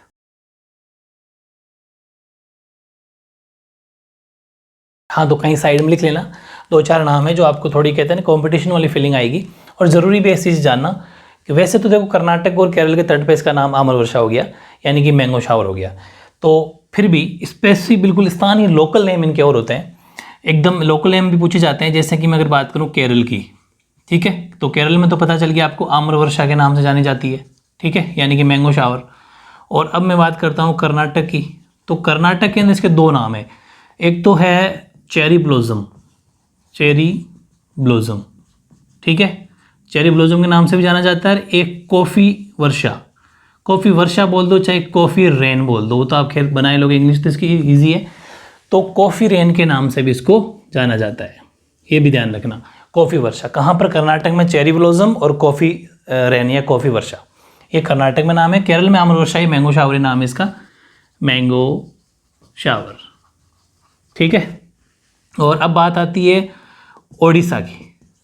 ओडिशा के अंदर इसको बोला जाता है नार्वेस्टर, नार्वेस्टर, क्योंकि वहाँ पर भी थोड़ी थोड़ी बारिश होती है, ठीक है। हमारे साउथ इंडिया में कहीं कहीं पर नॉर्मल जो बारिश होती है बूंदाबांदी होती है, तूफानी बारिश है ये, लेकिन फिर भी इसका कुछ वहाँ पर लोकल नाम दे देते हैं वो लोग, ठीक है। तो ये चीज़ हो जाएगी। केरल में आम्र वर्षा, कर्नाटक में चेरी ब्लॉसम या कॉफ़ी रेन हो जाएगी, और ओडिशा में हो गया आपके नार्वेस्टर। और असम में तो जानते हो, असम में सबसे ज़्यादा चाय होती है, तो असम के अंदर भी अगर थोड़ी सी अगर ये बारिश होती है तो इसको बोला जाता है चाय वर्षा, चाय वर्षा, यानी कि टी रेन बोल दो, चाहे टी शावर, टी रेन, कुछ बोल दो चाहे। तो ये कुछ नाम है, टी शावर हो चाहे टी रेन हो, बस आपको ऐसे टी से नाम पता चल जाएगा। तो जो ऑब्जेक्टिव एग्ज़ाम होते हैं उनके अंदर ऐसे क्वेश्चन पूछ लिए जाते हैं कि वहाँ पर इसको किस नाम से जाना जाता है, कोई 4 ऑप्शन होते हैं उनमें टिक करना होता है, तो ये भी साइड में लिख लेना। ये सारी बातें अपन इसी आम्र वर्षा की कर रहे हैं जो अलग अलग नामों से जानी जाती है, ठीक है। हाँ, ऐसे ही सेकंड पॉइंट देखो, फूलों वाली बौछार, और फिर एक काल बैसाखी और लू, ये चारों के चारों आपको अलग से याद करना है। वेरी वेरी वेरी इंपॉर्टेंट है, बहुत जोर दे के कह रहा हूँ। और सिविल सर्विसेज में फेमस क्वेश्चन है, ये हर बार पूछा जाता है 25 शब्दों में, 25 वर्ड्स में। काल बैसाखी 25 शब्दों में आंसर लिखिए। आया हुआ क्वेश्चन है बहुत बार रिपीट, फूलों वाली बौछार पे पूछ लिया, तो मतलब बहुत ही इंपॉर्टेंट है, अलग से क्वेश्चन आएगा फूलों वाली बौछार, ठीक है। यानी कि कौन सा शावर? ब्लॉसम शावर, जैसे अभी अपन चेरी ब्लॉसम पढ़ा था वैसे ही ये वही चीज़ है। तो ध्यान रखना इस पहली बात तो ये कि ये होती कहाँ है, वो स्टेट मत भूल जाना। इस वर्षा से केरल व निकटवर्ती कहवा उत्पादक क्षेत्रों में कहवा के फूल खिलने लगते हैं। कहवा का फूल मतलब समझिए जिससे कॉफ़ी होती है, कॉफ़ी तैयार होती है, तो वो कहवा के फूल है। तो केरल व निकटवर्ती कहवा उत्पादक क्षेत्र जो भी है केरल के आसपास के, जहाँ पर कहवा अच्छा खासा होता है, कॉफ़ी जहाँ होती है, तो कॉफ़ी कहवा के फूल खिलने लगते हैं, इसलिए वो उस बौछार को, उसी बौछार को कहते हैं फूलों वाली बौछार, यानी कि blossom shower. With this shower coffee flowers blossom in Kerala and near by areas, जितने भी एरियाज है उसके अंदर। तो ये तो 1 मार्क्स के लेवल का ही है, ये सबसे इंपॉर्टेंट है, बहुत बार रिपीट क्वेश्चन है ये, बहुत बार रिपीट क्वेश्चन 2 मार्क्स में, ये काफ़ी इंपॉर्टेंट है। कि पहली बात तो ये काल बैसाखी, बैसाखी से पहले काल लगा हुआ है, काल का मतलब जो नुकसानदायक हो वैसा वाला काल, नॉट काल का मतलब टाइम, यहाँ पर टाइम नहीं है। ये बैसाखी समझते हो, बैसाख का महीना, जैसे चैत्र, वैशाख, ज्येष्ठ, आषाढ़, श्रावण, भाद्रपद, अश्विन, कार्तिक, ये सब आप जानते हो ना। और कुछ लोकल वर्ड में बोल सकते हो चैत बैसाख, जेठ, आषाढ़, श्रावण, भादवा, आश्वोज, कार्तिक, मिंगशिर, पौ, माह, फागन, ये 12 महीने आपको दोनों लैंग्वेज में, हिंदी प्लस स्थानीय भाषा, जिस भी स्टेट के आप हो वहाँ की स्थानीय भाषा भी होनी चाहिए। राजस्थान के अंदर राजस्थान की, यूपी में जो भी अलग कुछ नाम हो सकते हैं, कुछ प्रोनाउंसिएशन अलग हो सकते हैं वो, लेकिन 12 महीनों के नाम जरूर याद होना चाहिए आपको। हालांकि मैं आपको एक क्वेश्चन लूँगा अभी, हो सकता है नेक्स्ट वीडियो में लेंगे अपन वो। ट्रेडिशनल सीजन्स, 2-2 महीने के सीजन है हमारे, 6 सीजन बना रखी है, उसमें सारे 12 महीने याद हो जाएंगे। बहुत इंपॉर्टेंट चीज़ें ये, क्योंकि ये हमारे कल्चर से जुड़ी हुई बातें हैं, और जो हमारे कल्चर से हैं, संस्कृति से जुड़ी हुई बातें हैं, संस्कृति और कल्चर से जुड़ी हुई बातें आजकल बहुत ज़्यादा पूछी जा रही है, क्योंकि लोग बाग क्या होता है, वेस्टर्न का ज़्यादा इफेक्ट आ रहा है लोगों पे, और संस्कृति को भूलते हुए आगे बढ़ रहे हैं, संस्कृति को भूलते जा रहे हैं। इसलिए संस्कृति वाले पार्ट को हर कॉम्पिटिटिव एग्जाम में बहुत ज़्यादा जोड़ दिया आजकल, बहुत ज़्यादा। हिस्ट्री कम हो गई, हिस्ट्री को कम कर दिया, और कल्चर वाले पार्ट को बहुत ज़्यादा जोड़ दिया, यही कारण है। अब बात करते हैं वापस काल बैसाखी की। तो असम और पश्चिम बंगाल, पहले 2 स्टेट का नाम याद कर लो, असम और पश्चिम बंगाल में बैसाख के महीने में शाम को चलने वाली भयंकर व विनाशकारी वर्षा युक्त पवनें हैं, ठीक है, बहुत नुकसानदायक होती है। Nor'westers, these are dreaded evening thunder storms in Bengal या वेस्टर्न बंगाल एंड असम। इसका मीनिंग अगर पूछ ले, वो इसी के अंदर लिख दिया है मैंने, अलग से 1 मार्क्स में अगर मीनिंग भी पूछ दिया जाता है कभी कभी, तो मीनिंग ऑफ न्यू वेस्टर्स उसका मतलब है ए कैलेमिटी ऑफ मंथ बैसाख, यानी कि बैसाख के महीने में होने वाली तबाही, ठीक है, बैसाख के महीने में आने वाली तबाही, इसका मतलब है काल बैसाखी, ठीक है। तो काल बैसाखी का अर्थ क्या है? बैसाख के महीने में आने वाली तबाही। और अब लेकिन ये कुछ फ़ायदा भी करती है, ये और ध्यान रखना, ये भी अलग से पूछा जा सकता है, या फिर ये भी पूछा जा सकता है कि इसका असम के अंदर लोकल नाम क्या है। तो असम में इसका नाम है बारदोली छेड़ा, ठीक है, बारदोली छेड़ा इसका असम के अंदर जो लोकल नाम है इसका, ठीक है। यानी कि बारदोली छेड़ा एज इट इज़ इंग्लिश में वैसा ही है, बारदोली छेड़ा। ये कुछ स्थानीय नाम होते हैं, कुछ अलग अलग नामों से जाना जाता है अपने लोकल नाम, जिस जगह, एक स्पेसिफिक जगह में, ठीक है। तो मतलब कितने भी क्वेश्चन बन सकते हैं, 25 शब्दों में तो पूरा लिखना होता है। और वैसे डीपली अगर 1 मार्क्स का भी क्वेश्चन यहाँ से बने हैं तो ध्यान रखना, इसका मीनिंग अपने पढ़ लिया। और ये भी बना है कि ये किसके लिए उपयोगी है, यूजफुल किसके लिए, तो चाय, पटसन व चावल के लिए ये पवने काफ़ी उपयोगी है, ठीक है। और असम इन तूफानों को बारदोली छेड़ा कहा जाता है, ठीक है। तो यूजफुल किसके लिए है कि these showers are useful for tea, jute and rice cultivation, और in Assam these storms are known as Bardoli Chheerha, ठीक है। तो काफ़ी इंपॉर्टेंट है बहुत ही, इसको बहुत अलग से याद करना, बाकी तो 1 मार्क्स के लिए तैयार हैं। लू तो सब जानते हो, लेकिन ये जरूर ध्यान रखना कि लू चलती कहाँ है। लू जानते सब है, गर्म हवाएं होती है वगैरह वगैरह, शुष्क होती है, मतलब ड्राई होती है, लेकिन चलती कहाँ है? तो उत्तरी मैदान में पंजाब से बिहार तक, ये जो डेटा है ना, फिक्स लोकेशन जो है वो ज़रूर याद करनी है, वरना मार्क्स नहीं मिलेंगे। ज्योग्राफी काफ़ी ईजी है, बस उन लोकेशंस को, स्टेट्स को, डिस्ट्रिक्ट्स को मत भूल जाना, तभी मार्क्स मिलेंगे। पंजाब से बिहार तक चलने वाली शुष्क है, मतलब ड्राई है, गर्म यानी कि हॉट है, और पीड़ादायक पवन है, ठीक है। तो और दिल्ली और पटना के बीच इनकी तीव्रता ज़्यादा होती है, ये भी ध्यान रखना। यानी कि hot, dry and oppressing winds blowing in northern plains from Punjab and Bihar, और with higher intensity between Delhi and Patna. ये ध्यान आपको रखना है, ये लू के बारे में है, जो काफ़ी आप ध्यान रखते हो वैसे। लेकिन दिल्ली और पटना में इनकी ज़्यादा मतलब तेज़ चलती है, ऐसा मान लो, बहुत ज़्यादा भयंकर तेज़ हवा कहाँ चलती है? दिल्ली और पटना में लू ज़्यादा चलती है। और पंजाब से बिहार तक चलने वाली ये बहुत ही कष्टदायक, पीड़ादायक होती है, क्योंकि लू के अंदर बहुत ज़्यादा, आपको पता है, टेम्परेचर बढ़ जाता है, वो हमारे शरीर के लिए भी बहुत ज़्यादा नुकसानदायक है। और बहुत सारी जगह हम देखते हैं कि लू से, गर्मी की चपेट में आने से खूब सारे गरीब लोग हैं वो इसमें मर भी जाते हैं। तो ये चीज़ है। अब तीसरी जो ऋतु है, अपन 2 ऋतु पढ़ चुके, शीत ऋतु पढ़ चुके, ग्रीष्म ऋतु पढ़ चुके, नहीं विंटर और सीजन और समर सीजन पढ़ चुके। अब रेनी सीजन, इसको रेनी सीजन बोल दो, चाहे दक्षिण पश्चिम मानसून की ऋतु बोल दो, भले ही आप साउथ वेस्ट मानसून बोल दो, चाहे रेनी सीजन बोल दो, बात एक ही है। रेनी सीजन क्यों बोल रहे हैं इसको? ये भारत की वर्षा ऋतु है, ये भारत की वर्षा ऋतु है। भारत की वर्षा ऋतु होती है दक्षिण पश्चिम मानसून, मतलब इसका मैं कहने का मतलब ये है कि इंडिया के अंदर मोस्टली, यानी कि 80%, कहीं लिख सकते हो साइड में, 80% बारिश है ना, 80% बारिश दक्षिणी पश्चिमी मानसून ऋतु में ही होती है, ठीक है। दक्षिणी पश्चिमी मानसून जो है वो जून से लेके, टाइम पीरियड अगर कहीं आप लिखना चाहो तो लिख सकते हो, जून से लेके अगस्त तक, जून से लेके जून टू अगस्त, ये ध्यान रखना, जून से लेके अगस्त तक का time period the southern monsoon season का माना जाता है। जून से लेके अगस्त तक का टाइम पीरियड इंडिया का रेनी सीजन है। 80% बारिश इंडिया के अंदर इसी मानसून ऋतु के अंदर होती है। इस साइड इफेक्ट लिया करो, सीधे सीधे क्वेश्चन है, हर छोटे मोटे कॉम्पिटेटिव एग्जाम में तो यूँ ही निकल जाओगे आप, अगर ढंग से पढ़ लिया तो ही। तो ध्यान रखना कि जून के आरंभ में दशाएं इतनी शक्तिशाली, दशाएं का मतलब ये समझ रहे हो, ये वायुदाब में पवनों की बात की जाती है। लैंग्वेज थोड़ा समझो हिंदी वाले, कि जून के आरंभ में दशाएं, मतलब जून के आरंभ में वायुदाब या पवनें इतनी शक्तिशाली हो जाती है कि वह हिंद महासागर से आने वाली दक्षिणी गोलार्ध की व्यापारिक ट्रेड विंड्स, जो मैंने आपको डायग्राम समझाया था, उनको अपनी ओर अट्रैक्ट करती है, आकर्षित कर लेती है, ठीक है।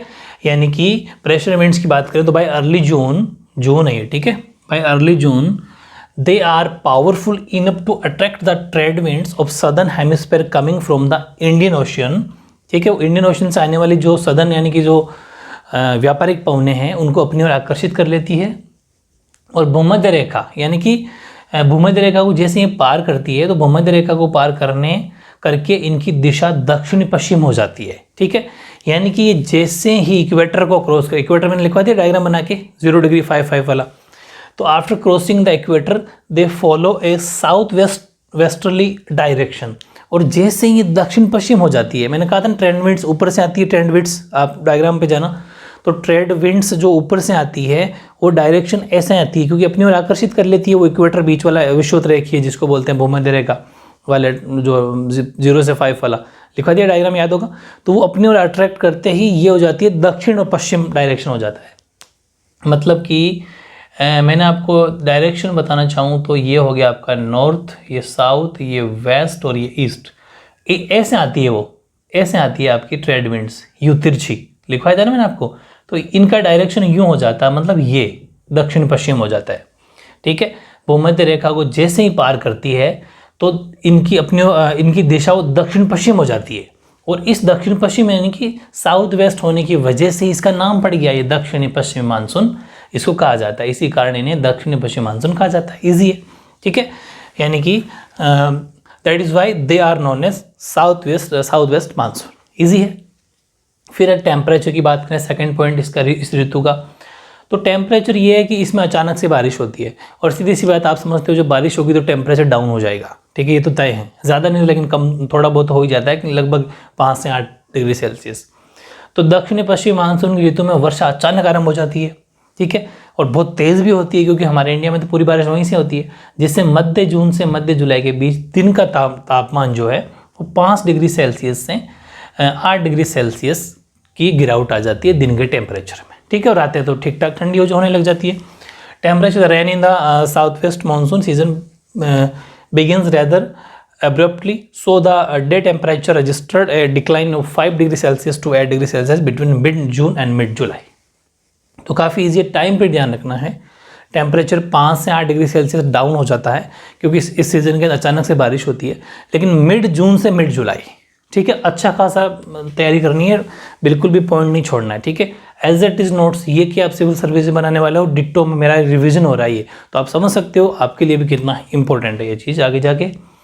तीसरा पॉइंट है मानसून पवनों की शाखाएं, ब्रांचेज ऑफ मानसून विंड्स। इसमें क्या है, इस पॉइंट को ध्यान से समझना। मानसून पवनों की 2 शाखाएं हैं, एक तो अरब सागर से आने वाली शाखा यानी कि अरबियन सी से आने वाली ब्रांच, एक है बंगाल की खाड़ी से आने वाली। 2 ही है हमारे, मोस्टली मैंने आपको लिखवा डायग्राम बना के बता रखा है इंडिया के मैप में, कहाँ बंगाल की खाड़ी है कहाँ अरब सागर है। तो इस दोनों को अलग अलग पढ़ेंगे अपन, लेकिन ध्यान से समझना। पहली है शाखा है अरब सागर की शाखा या फिर अरब सागर की मानसून पवनें। सेकंड बंगाल की खाड़ी में नहीं पड़ी है, रोमन जैसा मैंने ये 1 बनाया रोमन वाली लैंग्वेज में, ध्यान रखना ये फर्स्ट। और अब ये फर्स्ट क्यों बनाया, इसके पीछे लॉजिक ये है कि ये जो अरब सागर की फर्स्ट शाखा है ना, इसके भी 3 शाखाएं हो रहे हैं। मतलब मानसून पवनों की 2 शाखाएं, अरब सागर की शाखा और बंगाल की बे ऑफ बंगाल की शाखा 2 हो गई, और फिर अरब सागर की भी 3 शाखाएं हैं। कौन कौन सी 3 शाखा है?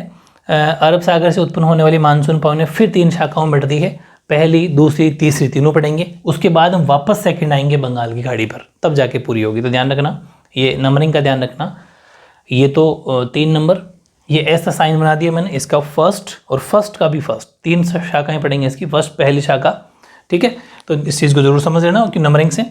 तो branches of monsoon winds, there are 2 branches, first monsoon winds of the Arabian sea और सेकेंड है monsoon winds of the bay of Bengal, वो बाद में पढ़ेंगे।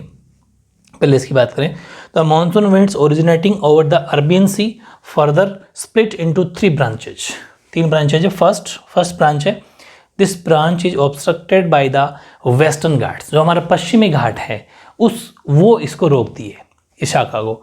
तो इस शाखा को पश्चिमी घाट रोकते हैं, और ये पवनें पश्चिमी घाट की जो ढलानों पर 900 से 1200 मीटर की ऊंचाई तक चढ़ती है। इतनी हाइट तक ये हवाएं चलती है, इनकी हाइट भी याद रखना 900 से 1200 metre. These winds climb the slopes of the western Ghats from 900 to 1200 metre, not kilometre, metre है। ठीक है, और देन इसके बाद अपन अगर बात करें आगे, अतः ये पवनें तत्काल ठंडी होकर सह्याद्री जो जगह है, सह्याद्री की पवनामुखी जो ढाल है वहाँ पर और पश्चिमी तटीय मैदानों पर 250 से 400 सेंटीमीटर के बीच भारी वर्षा कर देती है। जगह याद रखना, सह्याद्री और पश्चिमी तटीय मैदान। वो तो पवनामुखी ढाल वगैरह की वो पूरा ये पोर्शन ले लेते हैं, सह्याद्री का पश्चिमी जो पूरा ढाल है, लेकिन आप इतना सा लिख लोगे कि सह्याद्री और पश्चिमी तटीय मैदानों में भारी बारिश होती है, लगभग 250 से 400 सेंटीमीटर रेन वहाँ पर होती है।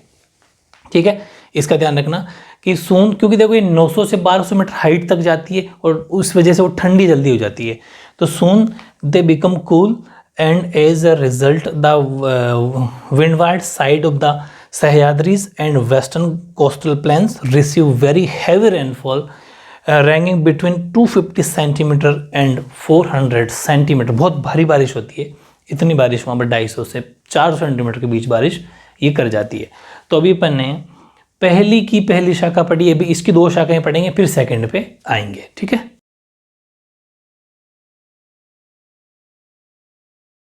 हाँ, अब इसकी दूसरी शाखा देखो, यानी सेकंड ब्रांच है, वो मुंबई की जो नॉर्थ साइड है ना, मुंबई के उत्तर में नर्मदा और तापी नदियों। अब देखो जो अपने ड्रेनेज सिस्टम वाला चैप्टर पढ़ा था, जिसको वो अच्छे से याद है, तो ये रिवर नदियाँ वगैरह की ये उससे आपको बहुत हेल्प करेगा। जैसे अपन नर्मदा और तापी नदियाँ पढ़ी थी, नर्मदा रिवर और तापी रिवर, तो ये आपको पता चल जाएगा कि वो रिवर कहाँ पर है। तो इस अकॉर्डिंग ये बहुत हेल्प रहती है कि मुंबई के उत्तर में नर्मदा और तापी नदियों की घाटियों से होकर मध्य भारत में दूर तक वर्षा करती है इसकी सेकंड ब्रांच, ठीक है।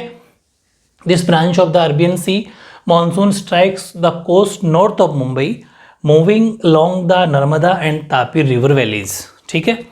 और फिर है कि छोटा नागपुर, जो महाराष्ट्र में जो पड़ता है, छोटा नागपुर में इस शाखा से 15 सेंटीमीटर वर्षा होती है।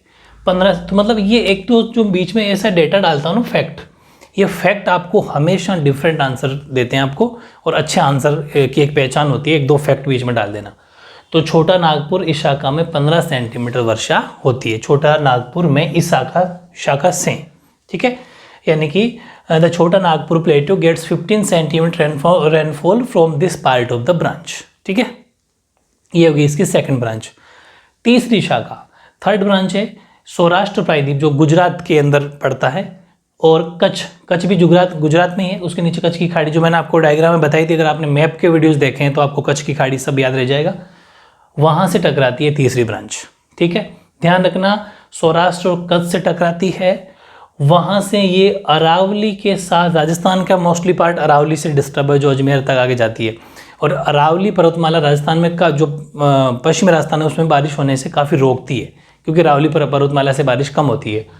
वो बीच में ऐसा मान लो आड़े आ जाती है, हवा पास नहीं हो पाती इस वजह से। तो अरावली के साथ साथ पश्चिमी जो राजस्थान है उसको लांघती है, और बहुत ही कम वर्षा होती है इसकी तीसरी शाखा से, ठीक है। थर्ड ब्रांच जो है, this branch of the strikes the Saurashtra peninsula and the Kutch, जो गुजरात के अंदर पड़ते हैं। It then passes over west Rajasthan and along the Aravallis causing only a scanty rainfall. Scanty का मतलब बहुत कम, ना के बराबर, ठीक है। और एक मैंने नोट लिखा है, एक पहले इस नोट को समझना पड़ेगा आपको। इस नोट का मतलब ये है, जो इसकी सेकंड ब्रांच है और जो इसकी थर्ड ब्रांच है, दूसरी शाखा और तीसरी शाखा दोनों ही बंगाल की खाड़ी में जाके गिरती है। संभाल लो, बंगाल की खाड़ी से आने वाली जो मानसून ब्रांच है उनमें जाके मिलती है, सेकंड और थर्ड दोनों, फर्स्ट नहीं, सेकंड और थर्ड। फिर सुन लो, इसकी सेकंड और थर्ड दोनों शाखाएं, दूसरी शाखा और तीसरी शाखा, बंगाल की खाड़ी जो मानसून है वहाँ से आने वाली उससे आने वाली शाखा से मिल जाती है। इसलिए मैंने नोट लिखा है कि दूसरी व तीसरी दोनों शाखाएं बंगाल की खाड़ी से आने वाली मानसून की शाखा से मिल जाती है, इसीलिए दोनों शाखाएं एक दूसरे के सहारे चलती है। आगे जाके बंगाल की खाड़ी में दोनों मिल जाती है, उसके बाद में एक साथ चलती है, और इस वजह से ये सहारे प्रबलित होकर पश्चिमी हिमालय के अंदर बारिश करती है। लेकिन पश्चिमी हिमालय भी विशेषकर धर्मशाला, ये धर्मशाला जो है हिमाचल प्रदेश के अंदर पड़ता है, ठीक है, हिमाचल प्रदेश। ध्यान रखना, धर्मशाला एक जगह है, बहुत फेमस जगह है धर्मशाला, घूमने की जगह है बहुत, कभी आप भी जाना कभी घूमने। तो धर्मशाला हिमाचल प्रदेश के अंदर पड़ता है। इस धर्मशाला जगह पर विशेषकर इस सेकंड और थर्ड शाखा से बारिश होती है। तो 1 मार्क्स के क्वेश्चन ऐसे आते हैं, ठीक है, उसका ध्यान रखना। यानी कि जो नोट है वो अपन लिख रहे हैं कि second and third both branches it too joins the bay of Bengal branch, दोनों जनी जो है शाखाएं जो हैं वो बे ऑफ बंगाल से जुड़ती हैं। So both branches are reinforced by each other, cause rains in western Himalayas specially in Dharamshala, ठीक है। ये धर्मशाला हिमाचल प्रदेश के अंदर पड़ता है। ये बात हो गई। अब वापस लेते हैं अपन, ये अरब सागर कंप्लीट हो गया, अरब सागर की शाखा कंप्लीट हो गई। अब अपन लेते हैं सेकंड इसकी ब्रांच, बड़ी ब्रांच सेकंड, मतलब बंगाल की खाड़ी की मानसून पवने, ठीक है, यानी कि monsoon winds of the bay of Bengal. इसके अंदर अपन अगर बात करें तो ये शाखा म्यांमार, ठीक है, म्यांमार के तट से तथा दक्षिण पूर्वी बांग्लादेश के एक थोड़े से भाग से टकराती है। लोकेशन जरूर याद रखना, ठीक है। This branch strikes the coast of Myanmar and part of south east Bangladesh, ठीक है, बहुत ईजी है। इसको मैंने आपको 2 शाखाओं बांट के एक्सप्लेन किया, बहुत ईजी है। जैसे इसकी 3 शाखाएं थी, ठीक है, इस खुद की 3 शाखाएं बट गई थी आगे जाके, वैसे इसकी 2 शाखाएं हैं। उन दोनों शाखाओं को फिर नोट्स ऐसे ही बनाना, प्रॉपर नोट्स। इसकी 2 शाखाएं यानी कि there are 2 branches. First branch is Ganga के मैदान के साथ साथ पश्चिम की ओर बढ़ती है, कौन सी? पहली ब्रांच, और पंजाब के मैदानों तक पहुंच जाती है, ये पहली ब्रांच की बात है। जैसे इसकी सेकंड और थर्ड बे ऑफ बंगाल में जाके गिरती थी ना, मतलब उनसे जाके मिल जाती थी, वैसे ही ये पंजाब के मैदानों में जाके मिल जाती है। यानी कि there are 2 branches. First branch is moves westward along the Ganga plains reaching as far as the Punjab plains, ठीक है। और सेकंड दूसरी शाखा ये उत्तर व उत्तर पूर्व में ब्रह्मपुत्र घाटी से बढ़ती हैं तथा वहाँ विस्तृत क्षेत्रों में वर्षा कर देती है। जैसे कि मौसिनराम, सबसे ज़्यादा बारिश होने वाली जगह या फिर सबसे ज़्यादा रेनफॉल कैचमेंट एरिया वो मौसिनराम है, जो सबसे ज़्यादा यहाँ बारिश होती है। ये जो है दूसरी शाखा वो उत्तर व उत्तर पूर्व में ब्रह्मपुत्र घाटी से बढ़ती हुई वहाँ तक बारिश कर देती है। एग्जाम्पल भी डाल देना मौसिनराम, बहुत इफेक्टिव आंसर बन जाएगा, ठीक है। तो second branch moves up to Brahmaputra valley in the north and north east causing widespread rains like in Mawsynram, ठीक है। मौसिनराम की स्पेलिंग देख लेना, MAWSYNRAM, मौसिनराम। 2 मात्रा आती है ना मौसिनराम, आई थिंक, या फिर वैसे भी ठीक है। चलो अब अपन इसका जो लास्ट ऋतु है, चौथी, मानसून के निवर्तन की ऋतु, मतलब मानसून के जाने की ऋतु, ठीक है, रिटायरमेंट की ऋतु। तो अक्टूबर और नवंबर के महीनों को मानसून के निवर्तन की ऋतु कहा जाता है। 1 नंबर का क्वेश्चन तैयार हो गया। अक्टूबर एंड नवंबर, ये 2 महीने, इन 2 महीनों के मानसून निवर्तन की ऋतु कहा जाता है, इन दोनों महीनों को। यानी कि season of retiring monsoon, the months of October and November are known for retiring monsoon. ये तो बात समझ में आ गई कि अक्टूबर नवंबर को अपन ये कहेंगे। दूसरा पॉइंट, सितंबर के अंत में, अब आपको ये सीखना क्या है कि कैसे मानसून रिटायरमेंट लेता है, मानसून कैसे जाता है, वो इसमें सीख जाओगे पूरा। फिर सुन लो, ये वेरी इंपॉर्टेंट है, अलग से पूछा गया क्वेश्चन है कि मानसून के निवर्तन की ऋतु का वर्णन कीजिए। Describe the season of returning monsoon, ये भी पूछा गया है। तो सितंबर के अंत में सूर्य के दक्षिणायन हो जाता है, सितंबर के अंत तक दक्षिण मतलब दक्षिण साउथ साइड में हो जाता है, ऐसा मान लो। दक्षिणायन होने की स्थिति में गंगा के मैदान पर, अब गंगा के मैदान वगैरह ये सब हम रिवर्स वाले ड्रेनेज सिस्टम वाले पढ़ चुके, तो ड्रेनेज सिस्टम वाले चैप्टर आपको याद है तो कोई टेंशन वाली बात नहीं है। गंगा के मैदान पर स्थित निम्न वायुदाब की द्रोणी भी दक्षिण की ओर खिसकना आरंभ कर देती है, ठीक है। ये द्रोणी मतलब नदी, ठीक है। इससे दक्षिणी पश्चिमी मानसून कमज़ोर पड़ने लग जाता है। और एक बात बताओ कि जो दक्षिणी पश्चिमी मानसून है, साउथ वेस्ट जो हमारा मानसून है, ठीक है, उसी से तो हमारे यहाँ पर बारिश होती है, ठीक है भाई। हमारा साउथ वेस्ट मानसून ही तो है जो ये भारत के अंदर 80% बारिश करता है, और वो अगर कमज़ोर पड़ने लग जाएगा तो फिर यहाँ बारिश होना बंद होने लग जाएगी, यानी कि मानसून रिटायरमेंट ले लेगा। समझ में आ गई? तो बहुत ईजी है कि by the end of September, ये मतलब क्या ना, मंथ या फिक्स ये मत भूल जाना, वो तो था अक्टूबर नवंबर, और ये by the end of September the south east monsoon becomes weak as the low pressure trough of Ganga plain starts moving southward in response to the southward march of the sun। ये reason रह जाता है कि वो आरंभ कर देती है, जिससे दक्षिण पश्चिम मानसून क्या होने लग जाता है, वीक, यानी कमज़ोर पड़ने लग जाता है। ये बात समझ में आ गई। फिर अपन बात करते हैं सितंबर के पहले सप्ताह की, कि कैसे ये प्रोसेस है कि कैसे कैसे कैसे कैसे मानसून जाता है, और जाता हुआ मानसून कहाँ बारिश करता है, वो अपन थोड़ी शायद सेकेंड वीडियो में पढ़ चुके, तो आपका रिकॉल हो जाएगा वापस कि मानसून सितंबर के पहले सप्ताह में पश्चिमी राजस्थान में, जो वे अपना वेस्टर्न राजस्थान है, पश्चिमी राजस्थान से लौटता है। कहाँ से? पश्चिमी राजस्थान में पहले सप्ताह, सितंबर के पहले सप्ताह में। इसीलिए कहा जाता है कि जो हमारा राजस्थान है उसमें मानसून देरी से ही तो आता है और जल्दी चला जाता है। देरी से आता है, जुलाई अगस्त के समथिंग पहुँच पाता है, और सितंबर वापस रवानगी ले लेता है। और जो ये साउथ की साइड में पड़ता है, साउथ में जून में एंटर हो जाता है, और जाते टाइम अक्टूबर नवंबर तक बारिश करके जाता है, इसलिए वहाँ पर हमेशा बारिश ज़्यादा होती है। ये है, तो मानसून सितंबर के पहले सप्ताह में पश्चिमी राजस्थान से लौटता है, और इस महीने के अंत तक मानसून राजस्थान, गुजरात, पश्चिमी गंगा के मैदान से लौट चुका होता है, कंप्लीट जा चुका होता है। कहाँ, कब तक, वेरी इंपॉर्टेंट, इस महीने के अंत तक। इस महीने के अंत तक का मतलब है सितंबर के लास्ट तक। 1 मार्क्स से क्वेश्चन आ जाएंगे, क्योंकि राजस्थान का क्वेश्चन आ जाएगा, पंजाब का, कोई सा भी एक इसमें कोई स्टेट दे देगा और ये पूछ लेंगे कि राजस्थान या गुजरात के अंदर मानसून कब वापस चला जाता है या फिर कब लौट चुका होता है, तो सितंबर महीने के अंत तक, ठीक है।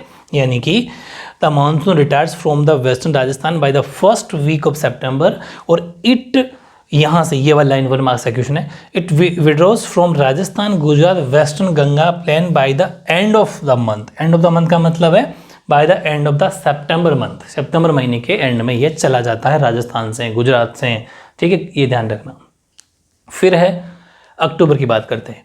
अक्टूबर का स्टार्टिंग वीक, जैसे सितंबर का स्टार्टिंग वीक, सितंबर का अंत, लास्ट, वैसे अक्टूबर की स्टार्टिंग वीक में या आरंभ में बंगाल की खाड़ी के उत्तरी भागों में स्थित हो जाता है जाके, ठीक है। बंगाल की खाड़ी जो नॉर्थ, उसका बंगाल खाड़ी का जो नॉर्थ वाला पोर्शन है वहाँ जाके ये बैठ जाता है, ऐसा मानो।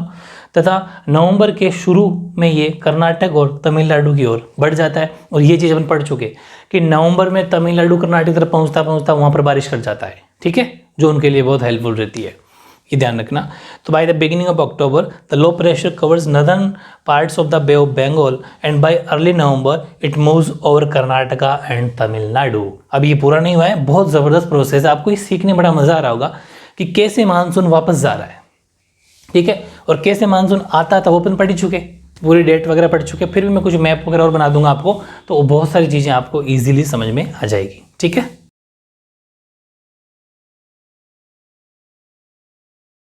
और फिर देखो कि दिसंबर के मध्य तक निम्न वायुदाब का केंद्र प्रायद्वीप से पूरी तरह हट चुका होता है। तो ऐसा मान लो कि दिसंबर के मध्य तक ऑलमोस्ट फिनिश, मानसून फिनिश हो जाता है। तो by the middle of December the centre of low pressure is completely removed from the peninsula, ठीक है। और फिर इसके बाद में थोड़ी सी बातें अपन मानसून के बारे में लिख देंगे कि जो मानसून निवर्तन के बारे में, सॉरी, मतलब मानसून के रिटायरमेंट के बारे में थोड़ा सा लिख देते हैं, क्योंकि जब रिटायरमेंट ले चुके तो उनकी थोड़ी अच्छाई कर देते हैं कि वो कैसे थे, ठीक है। तो मानसून के निवर्तन की ऋतु में आकाश स्वच्छ हो जाता है, बिल्कुल क्लियर स्काई रहता है। यानी the retiring south west monsoon season is marked by clear skies and rise in temperature, और टेम्परेचर बढ़ने शुरू हो जाता है, ठीक है, तापमान बढ़ने लग जाता है। अब एक ध्यान रखना, बहुत इंपॉर्टेंट चीज़ है और बहुत बार रिपीट क्वेश्चन है ये, 2 मार्क्स में 25 शब्दों में। कार्तिक मास की उष्मा या फिर अक्टूबर की उष्मा, अक्टूबर हीट, अलग अलग नाम इसके हैं, अक्टूबर हीट बोल दो, चाहे कार्तिक मास की उष्मा बोल दो, चाहे कुछ ही बोल दो, ऐसे नाम से ये फेमस है। अक्टूबर हीट के नाम से भी हिंदी में भी अक्टूबर हीट आ जाता है। तो अक्टूबर हीट या कार्तिक मास की उष्मा कैसे कहते हैं कि जब मानसून निवर्तन होता है तो आकाश तो रहता है साफ, ठीक है, तापमान बढ़ने लग जाता है। अब ध्यान से सुनना, तापमान बढ़ने लग जाएगा, लेकिन जो नमी है ना, नमी, मॉइस्चर, जो नमी तो जानते हो जो बारिश के टाइम पर बनती है थोड़ी थोड़ी, तो नमी बनी रहती है, ठीक है। और नमी जब होती है और टेम्परेचर होता है तो चिपचिपाहट होती है, ठीक है। तो चिपचिपा जो मौसम होता है वो बड़ा कष्टकारी मौसम होता है।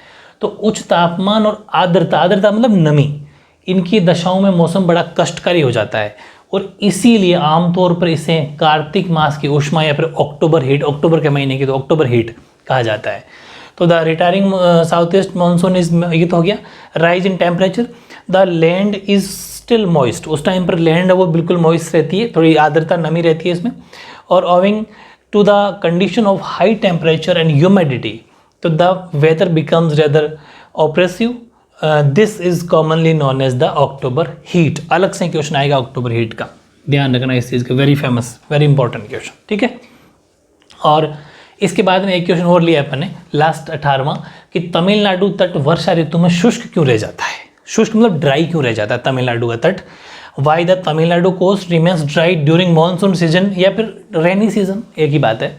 तो उसमें 2 कारक है, इसके लिए 2 कारक उत्तरदायी हैं। नंबर 1, तमिलनाडु तट बंगाल की खाड़ी की मानसून पवनों के समानांतर पड़ता है इस वजह से, और दूसरा, ये दक्षिण पश्चिम मानसून की अरब सागर शाखा के वृष्टि क्षेत्र में स्थित है। वृष्टि का मतलब जहाँ अरब सागर की शाखा पूरी फैली हुई है उस जगह है। ये 2 कारण है। तो यानी कि there are 2 factors responsible for it. First, the Tamil Nadu coast is situated parallel to the bay of Bengal branch of south west monsoon. Second, it lies in the rain shadow area of the Arabian sea branch of the south west monsoon. इस तरीके से बहुत ही top level का ये video है। आज का video बहुत इंपॉर्टेंट आपको लगा, वैसे सारे वीडियो बहुत टॉप लेवल का है, ये चैप्टर बड़ा इंपॉर्टेंट है। एज इट इज़ आप इन फ्यूचर पढ़ने वाले हो, इसको कुछ भी चेंज नहीं करना, कुछ करंट की बातें थी वो मैंने जोड़ दी और मोस्टली ये ऑलमोस्ट तैयार हो जाएगा आपका ये पोर्शन क्लाइमेट का, जलवायु का। ध्यान ही रखना है कि जो अपने 4 ऋतुएं पढ़ी, ठीक है, मेट्रोलॉजिस्ट के अकॉर्डिंग, यानी कि या फिर मेट्रोलॉजिस्ट डिपार्टमेंट के अकॉर्डिंग, जो हमारे मौसम विज्ञान विभाग के अनुसार हमने 4 ऋतुएं पढ़ी, ठीक है। पहली पढ़ी अपन ने शीत ऋतु यानी कि विंटर सीजन, ग्रीष्म ऋतु यानी कि जो समर सीजन, तीसरी अपने साउथ वेस्ट मानसून यानी कि दक्षिण पश्चिम मानसून वाली पढ़ी, और चौथी पढ़ी अपने रिटायरमेंट मानसून वाला यानी कि मानसून निवर्तन वाली। ये जो चारों ऋतुएं हैं ना, ये एग्जाम में एक साथ तो कम पूछी जाती है, लेकिन अगर एक साथ पूछता है तो आपको थोड़ा थोड़ा डेटा सबका याद होना चाहिए। और जितने जितने स्टेट्स मैंने आपको लिखवाए उन स्टेट को मत भूल जाना, जो फैक्ट है, फैक्ट हमेशा आपका आंसर को बहुत अच्छा बना देंगे। हालांकि अभी तक आपके लेवल में एग्जाम में ऐसा पूछा गया है कि किसी एक ऋतु का वर्णन कीजिए, या फिर आपको करनी तो चारों ही याद है, हो सकता है सिर्फ एक का नाम दे दे कि मानसून रिटायरमेंट का वर्णन कीजिए, डिस्क्राइब द मानसून रिटायरमेंट, है ना, मतलब मानसून के निवर्तन की वर्णन करो, या फिर ग्रीष्म ऋतु का आपको वर्णन पूछ ले, या फिर विंटर का पूछ ले, अलग अलग पूछा जा सकता है। इसलिए चारों के 4 क्वेश्चन आपको मान के चलना है और चारों अच्छे से, बिल्कुल अच्छे से, एकदम डीपली पढ़ के 100% आपको तैयारी करनी है, ठीक है। अब आई थिंक एक वीडियो और बनेगा, उसके बाद में बहुत ही प्यारा सा चैप्टर, बहुत important chapter, very important chapter आपका कंप्लीट हो जाएगा, ठीक है। उसके बाद में बहुत टॉप लेवल का, आई थिंक 50-100 तक बनाऊंगा, मैं कोशिश करूंगा। आपके एक MCQs का वीडियो बनाऊंगा, बहुत बड़ा वीडियो होगा, उसको बहुत अच्छे से आपको करना है, ठीक है। ओके।